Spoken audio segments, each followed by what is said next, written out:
Hello दोस्तों, refix India के YouTube channel पे आपका फिर से स्वागत है। आज की वीडियो में देखेंगे कि सैमसंग के अंदर ब्लिंकिंग की प्रॉब्लम आती है, किस तरीके से हम उसको सॉल्व करते हैं। अभी हमारा नया बैच स्टार्ट हुआ है जिसके अंदर अभी हम प्रैक्टिकली ट्रेनिंग करने जा रहे हैं। तो देखिए, सबसे पहले मैं आपको दिखाता हूँ कि प्रॉब्लम किस तरीके की है।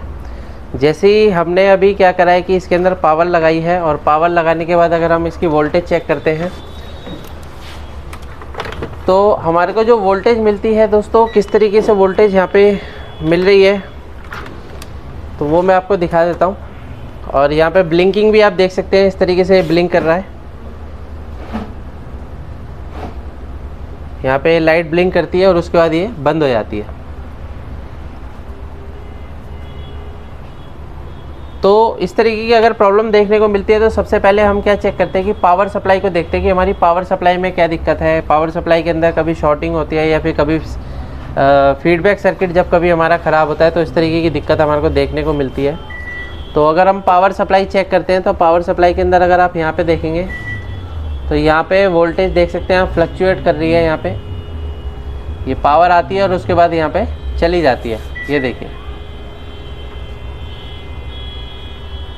तो अगर इस तरीके की कंडीशन देखने को मिल रही है, अगर आपके पास सैमसंग का सेट रिपेयर होने के लिए आया है तो सबसे पहले आपने करना क्या है कि मदरबोर्ड को और पावर सप्लाई को एक दूसरे से डिस्कनेक्ट करना है।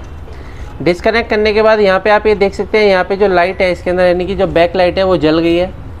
और बैक लाइट जलने के बाद अगर हम वोल्टेज चेक करते हैं तो वोल्टेज हमारे को क्या मिल रही है, यहाँ पे आप ये देख सकते हैं 12 वोल्ट की सप्लाई बिल्कुल स्टेबल है। यहाँ पे 5 वोल्ट भी बिल्कुल स्टेबल है, यहाँ पे आप ये देख सकते हैं। तो ये जो वोल्टेज है ये बिल्कुल स्टेबल है। इसका मतलब क्या है कि हमारा पावर सप्लाई बिल्कुल फर्स्ट क्लास ओके है और दिक्कत हमारे मदरबोर्ड के अंदर है। और अगर हम मदरबोर्ड में दिक्कत है तो मदरबोर्ड को किस तरीके से हम रिपेयर करेंगे इसे भी देख लेते हैं, किस तरीके से हम फॉल्ट को डायग्नोस करेंगे और फॉल्ट को निकालेंगे। इसको मैं क्या कर रहा हूँ, दोबारा से पावर लगा रहा हूँ। और पावर लगाने के बाद देखिए क्या होता है कि हमारे जो मदरबोर्ड में वोल्टेज बनती है, अलग अलग वोल्टेज बनती है। 3.3 वोल्ट बनती है, और कौन सी बनती है 1.2 बनती है, और 5 वोल्ट बनती है, और 1.8 भी बनती है। ठीक है, तो अलग अलग वोल्टेज हमारे को यहाँ पे देखने को मिलती है। अभी यहाँ पे क्या है कि अगर हम जैसे ही हमने पावर लगाया तो पावर लगाने के बाद यहाँ पे अगर आप देखेंगे तो हमारे को वोल्टेज में फ्लक्चुएशन दिखाई दे रहा है। ये देखिए, यहाँ पे वोल्टेज आती है और चली जाती है। तो अगर इस तरीके की दिक्कत देखने को मिलती है तो सबसे पहले क्या करते हैं कि हमारे जो CPU की वोल्टेज रिक्वायरमेंट है वो चीज़ चेक करते हैं। CPU की वोल्टेज रिक्वायरमेंट क्या होती है, एक तो 3.3 वोल्ट होती है, 1.2 वोल्ट होती है। 3.3 और 1.2 वोल्ट की सप्लाई जब हमारे CPU को मिलेगी तभी हमारा CPU क्या आएगा, स्टैंड बाई में आएगा। अभी आप यहाँ पे देख रहे हैं तो यहाँ पे जो हमारा बक कन्वर्टर लगा हुआ है, एक बक कन्वर्टर ये है, एक बक कन्वर्टर यहाँ पे लगा हुआ है, और एक बक कन्वर्टर देख सकते हैं यहाँ पे भी लगा हुआ है। तो यहाँ पे अलग अलग बक कन्वर्टर लगे हुए हैं। तो अगर हम 3.3 वोल्ट का बक कन्वर्टर सबसे पहले देखेंगे तो यहाँ पे क्या होता है, सैमसंग के सेट में यहाँ पे 3.3 लिखा होता है। ये देखिए यहाँ पे लिखा हुआ है 3.3 वोल्ट, तो यानी कि 3 वोल्ट का बक कन्वर्टर ये है आपका। अभी क्या है कि अगर हम इसकी इनपुट वोल्टेज चेक करते हैं तो इनपुट वोल्टेज में हमारे को क्या मिल रहा है, 12 वोल्ट की सप्लाई आती है और चली जाती है। यहाँ पे आप ये देख सकते हैं, ये 12 वोल्ट आता है और 12 वोल्ट चला जाता है। तो जैसे ये 12 वोल्ट आता है तो हमारे को यहाँ पे क्या मिलना चाहिए, 3.3 वोल्ट मिलना चाहिए।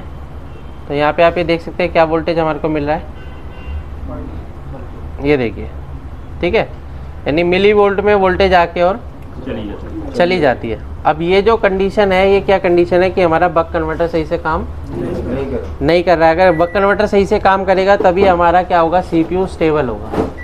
तो इसको हम क्या करते हैं, अलग से वोल्टेज देकर चेक करते हैं 3.3 वोल्ट। और 3.3 वोल्ट कैसे आप DC सप्लाई से भी देके चेक कर सकते हो। जैसे मैंने यहाँ पे सेट कर रखा है 3.3 वोल्ट पे, मैंने इसको सेट कर रखा है।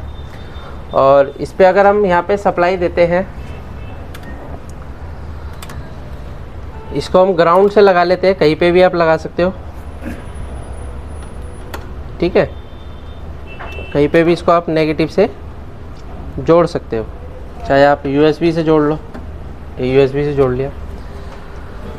अभी हम क्या करते हैं कि जो हमारा इस CPU का आउटपुट जो हमारा PF लगा हुआ है, अगर हम उसके ऊपर लगाते हैं और फिर से अगर हम सप्लाई को ऑन करते हैं तो यहाँ पे आप ये देख सकते हो दोबारा से हम पावर को निकाल के लगाते हैं। ये देखो, ये पावर को मैंने निकाल के दोबारा से लगाया और यहाँ पे देखो आपको क्या वोल्टेज मिल रहा है। यहाँ पे इसकी नेगेटिव नहीं, वो चला रहने दो।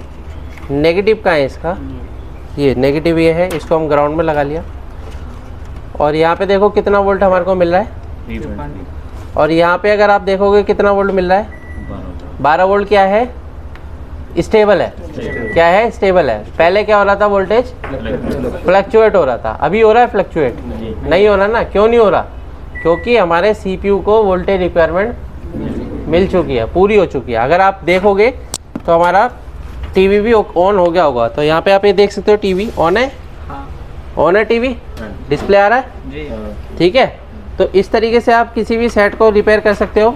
अभी क्या करते हैं, हम इसको पावर निकाल देते हैं और पावर निकालने के बाद अब हम क्या करेंगे, यहाँ पे 3.3 वोल्ट का बक कन्वर्टर लगाएंगे। ठीक है, ये देखो 3 वोल्ट का बक कन्वर्टर कहाँ है हमारे पास, ये रहा।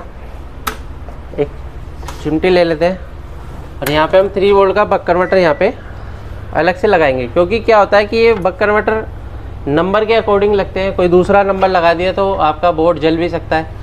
तो हम क्या करते हैं, ये 1235 बक कन्वर्टर आता है मार्केट में, इसका यूज़ करके हम काम कर सकते हैं। मार्केट में मिलता है। ठीक है, तो इसको हम कैसे लगाएंगे वो देख लो।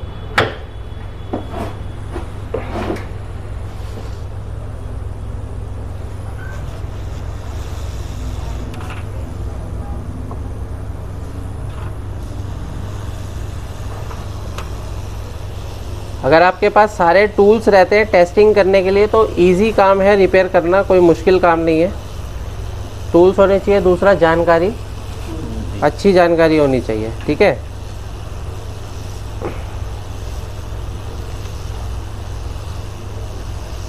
तो इस बक कन्वर्टर को हम रिमूव कर लेते हैं और रिमूव करके 1235 को लगाएंगे।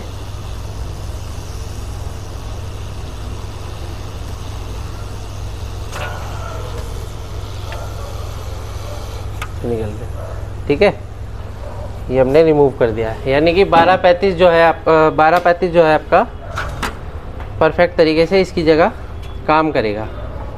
अब यहाँ पे देखो ये क्या है, नेगेटिव है। नेगेटिव को नेगेटिव से जोड़ देंगे। तो इसके अंदर अगर हम देख लेते हैं कौन सी पिन हमारी नेगेटिव है,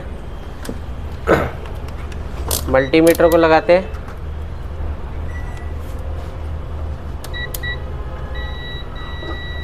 ठीक है, अब ग्राउंड से अगर हम चेक करते हैं तो ये नेगेटिव हो गई।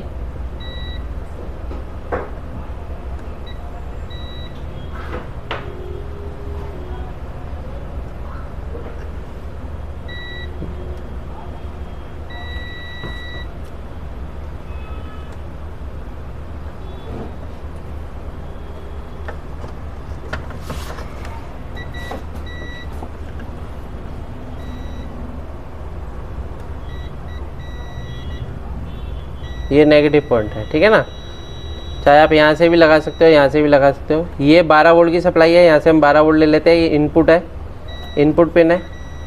और आउटपुट पिन कौन सी होगी, जो हमारी कोयल से जुड़ी होगी। ठीक है, तो यहाँ पे आप ये देख सकते हो कोयल के आउटपुट में हमारा ये लगा हुआ है। ठीक है, कैपेसिटर। तो इसको हम जोड़ते हैं, तो नेगेटिव से नेगेटिव जोड़ते हैं। लाओ आयरन लेके आओ।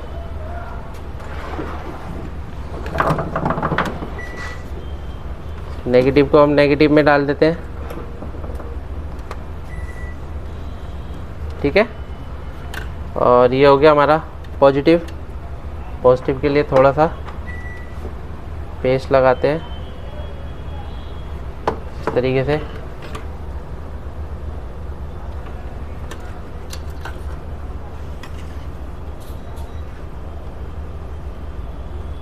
ये 12 वोल्ट आ गया इसका। ठीक है, और ये हो गया हमारा 3.3 वोल्ट की सप्लाई। अब ये 3.3 वोल्ट की सप्लाई पहले हमारे को क्या करना पड़ेगा, यहाँ पे सेलेक्ट करना पड़ेगा। यहाँ देखोगे तो 3 वोल्ट का हमारे को सिलेक्शन करना पड़ेगा। कैसे करोगे, जंपर लगा के। तो हाँ, इसको शॉर्ट कर दो क्योंकि हमारे पास इनपुट में क्या है, 12 वोल्ट है। पे अब हम क्या करेंगे, ये हमने 3 वोल्ट का सिलेक्शन कर लिया है। यहाँ पे 3 वोल्ट सेलेक्ट होने के बाद क्या करेंगे, अब हम यहाँ पे इसको जोड़ेंगे।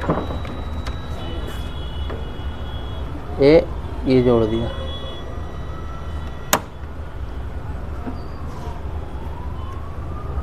इसको जान दें, ठीक है। तो यहाँ पे अभी क्या है, हमने सप्लाई दे देते हैं। सप्लाई दे के चेक करते हैं कि हमारा जो 3 वोल्ट की सप्लाई है यहाँ पे बिल्कुल परफेक्ट है और सेट भी हमारा ऑन हो चुका है।